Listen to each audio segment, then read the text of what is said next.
L'écoutez-moi, Ran, avant même de commencer le livre, on regarde l'Echou Hazou, le passage où Rabbi Nachman il introduit des secrets sur Rabbi Shimon Bar Yochai. Et on va voir ici le Zohar qui nous dit Begin d'Atidin Israël les mitam mais ilana de Haye.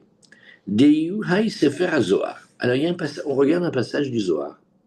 Et le Zohar nous dit, tu sais, à un moment, les Bnei Israël, ils vont goûter de l'arbre de vie. Rappelez comment c'était dans la Torah. Il y avait deux arbres. Il y a un, il s'appelle le Etz Hachaim, c'est un arbre de vie. C'est l'arbre de la vie. Et il y a le Etz Hadaat Tovara. Et le deuxième, le Etz Hadaat Tovara, c'est un arbre de la connaissance du bien et du mal, en même temps. Alors celui-là, Hachem nous a donné un interdit d'en manger. Mais on lui a désobéi et on a mangé. Ça s'appelle la faute du premier homme. Et dans le Zohar, on nous dit, étant donné que les Bnei Israël, ils vont goûter de l'arbre de vie, Deiyu Haï Sefer Zohar, et l'arbre de vie, il s'appelle, ce livre-là qui s'appelle le Sefer Zohar. Yifkunbe min galuta berahame, ils vont sortir de l'exil, mais il y a un mot en plus, ils vont sortir de l'exil berahame. Yifkun be min galuta berahame. Ils vont sortir de l'exil, mais on pourrait sortir de l'exil de plusieurs manières. Il pourrait y avoir des exils dont on sort avec Mamash en laissant beaucoup de plumes, en ayant perdu beaucoup, chas de shalom. Et on peut sortir aussi avec des rachamim, avec de la bonté, de la compassion. Et ce livre-là, il a une force de nous faire sortir de l'exil. C'est-à-dire que il peut Mamash nous sortir, oui, grâce à l'étude du Zohar. L'étude du livre du Zohar, c'est un moyen de sortir de l'exil. Mais, donc quand il faut lire ce passouk-là, Heshivani Ahor Netanani Re Shmema Kolayom Dava, le Zohar, il nous dit, Marabi Yose, Atid Kud Shabrichu, Leidgalia Birushalayim Diltata. Le Zohar, il nous dit, Akadosh Baruch Hu, il va bientôt se révéler dans le Jérusalem d'en bas. Uldaka yata mitunfe amamia, et de nous purifier de toutes les impuretés des peuples. Ad delo ishtalim aouyoma de umin. Et jusqu'à ce que se termine là, ce jour de umin, d'amarabiria let shiltone. Alors, qu'est-ce que c'est ici? Qu'est-ce que c'est ici? Qu'est-ce que c'est ici? Rabbi Yossi, il dit, Kadosh Baruch Hu, il va se révéler à Yerushalayim, le Yerushalayim d'en bas. Il va nous purifier de toute l'impurité des peuples, d'accord? Jusqu'à ce que ce jour-là, oui, eh bien, il n'y ait plus la domination des peuples sur nous. Damar Rabichia, En Shilton Leumot al Israël, et là, Yom Echad Bilvad. En fait, les peuples ne nous dominent qu'un seul jour. C'est ça le secret du Zohar. Chez où Yomon Shel Kadosh Baruch Hu Elef Shana. Mais on a un code, on sait qu'un jour, parfois, c'est comme 1000 ans chez Hachem. Et ce qui a marqué, Netanani Shomema Kol Hayom Dava. Pendant tout un jour, elle était comme une femme qui avait des écoulements de règles, et elle était malade et fatiguée et impure. Et Yom Echad Velo Yoter, et alors elle s'est sentie mal pendant un jour, mais un jour et pas plus. Et Rabbi Yossé, il a dit, oui, Im Yoter Ishtabdu, Zegvar Eno Alpik Zerat Amelechu, et la Mishum Shelo Ratsu Larzor Bitshuva, et la Shemit Barach. Et donc normalement, il y avait un temps limité pour l'exil. Ah, si on voit que ça dure plus, elle a dit non, ça vient pas d'Akadosh Baruch Hu du premier décret, mais ça vient du fait que nous, on n'a pas envie de revenir et de faire teshuva. Voilà, ça c'est l'introduction de ce passage-là. Pourquoi? Parce que dans la Torah de Rabbi Nachman, ici, on va voir que Rabbi Shimon, il discute avec les Chachamim, et Rabbi Shimon, il dit non, la Torah va pas être oubliée, et même, il y a un moyen pour lequel elle ne va pas être oubliée, et elle ne va pas être oubliée de la descendance de Yochai. Mais Yochai, c'est le papa de Rabbi Shimon Bar Yochai. Alors, c'est allusionné dans le Talmud que quand Rabbi Shimon y parle, il dit que grâce à lui, En fait, la Torah, elle ne va pas être oubliée. L'oubli de la Torah et l'exil, ça va ensemble. Mais Rabbeinu Nachman, Mibreslev, il rajoute deux mots. Il dit Aliado, grâce à lui. Et il rajoute la phrase du Zohar qu'on est en train de regarder maintenant. C'est pour ça que maintenant on regarde. Parce que dans ce livre du Zohar, il y a marqué que grâce à cette union-là, grâce à ce kibbutz-là, grâce à cette camaraderie-là, cette fraternité-là, grâce à ce livre qui s'appelle le Zohar, tout ça, ça s'appelle le Hibour du Zohar, les Israéliens vont sortir de l'exil. Donc il y a un lien entre l'oubli de la Torah et l'exil, et il y a un lien avec un livre magnifique, extraordinaire, qui s'appelle le livre du Zohar. Et quand Rabbi Nachman il commence le Likutei Moharan, avant même de dire là, pour le premier enseignement, il est en train de parler de ces secrets-là du Zohar. Et même plus que ça, Litol nikmot miasamer mem shenaga beyerech smol shel Yaakov, shehu hod, she'alav ne'emar netanani shomema kol hayom dava. Oui, dava misitra de hod, ze האלף החמישי שנשאר בית המקדש חרב יבש. אמר רבי שמעון, משה ראיה ממנה זה ההוד שלך, שבו אתה חרב מנבואה שלך משמאל. Et qu'est-ce qu'il a fait ici? Maintenant, on va apprendre des secrets sur Rabbi Shimon. Ce pasouk-là, c'est le pasouk de l'exil. Ce pasouk-là de l'exil, oui, il vient et il dit, tu m'as mis désolé, c'est-à-dire triste et fatigué, et malade et inhabité. C'est Yerushalayim qui parle. Kol hayom dava, toute la journée, j'avais des écoulements de sang impur. Et le Zohar, il dit oui, mais hein, un jour divin, pas plus. Ah, le reste, c'est à cause de nous. Maintenant, quand on reprend ce pasouk-là, encore une fois, on le regarde et on dit Netanani, Shomema, Hachem, il m'a placé, désolé, Kolayom Dava, toute la journée avec des écoulements de sang, comme une femme repoussée et impure. Et il dit Tu sais que Dava, si tu regardes le mot Dava, Dava, voilà, nous on a entendu ça toute la journée. Si tu prends Dava, c'est Dalet, Vav, et en fait, c'est les lettres de Hod qui ont permuté. Et Hod, c'est la splendeur, et c'est une des 10 sphirotes. Mais quand nous, on n'est pas comme on devrait être, et on inverse les choses, alors au lieu que ça soit Hod, au lieu que ce soit la splendeur, les lettres, ils se retournent et ça devient Dava, comme une femme avec un écoulement de sang et un degré d'impureté. Voilà. Ici, c'est marqué ici que la sphira de Hod, elle va dominer énormément pendant le 5e millénaire, parce que nous, on tient que le monde, il a 6 millénaires, que c'est pour ça qu'on dit Rosh Hashanah 5786. Pourquoi 5786 années depuis le début de la création du monde par Hachem. Et c'est ce que nous disons ici. Et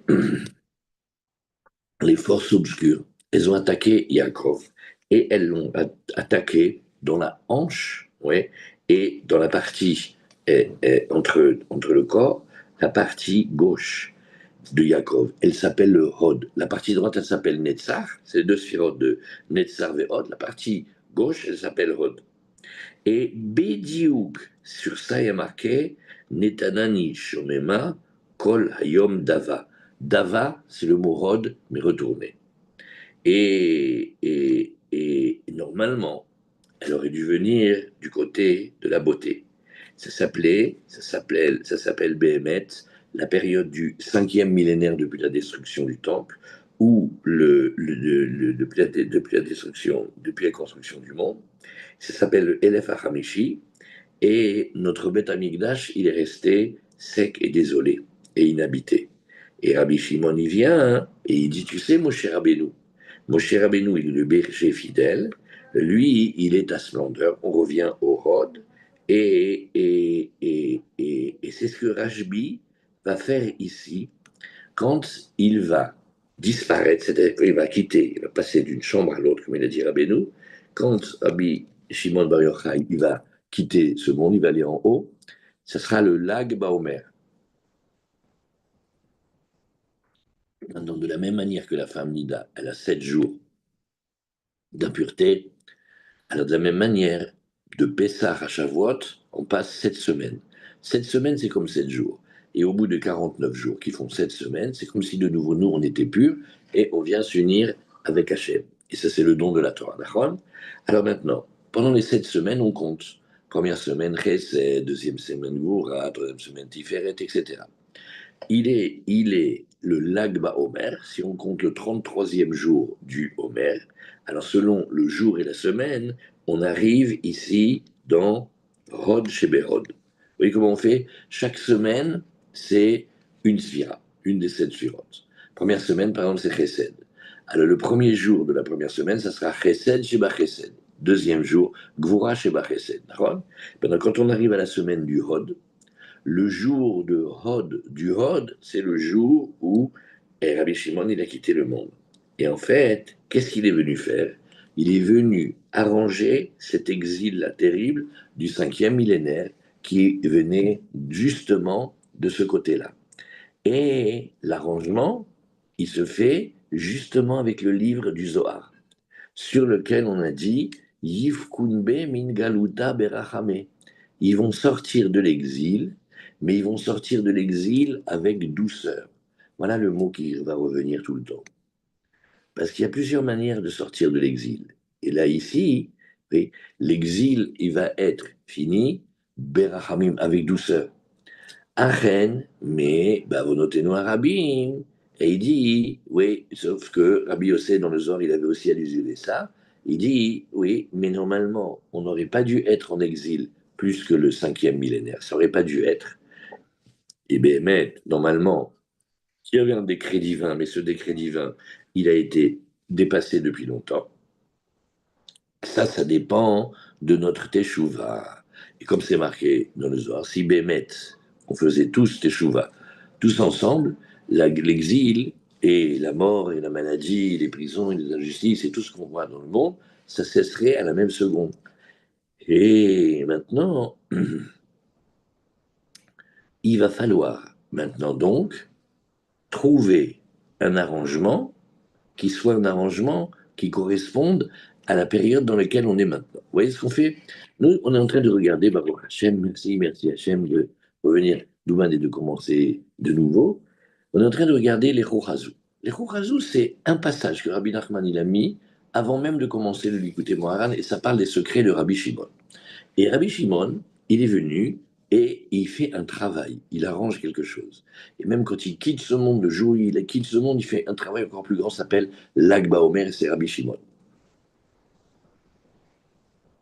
Et Rabbi Shimon, avec tout l'amour qu'il a pour nous et tout l'amour que nous on a pour lui, que tous les juifs du monde, ils aiment l'Agba Omer et Rabbi Shimon. Maintenant, lui, il arrange quelque chose.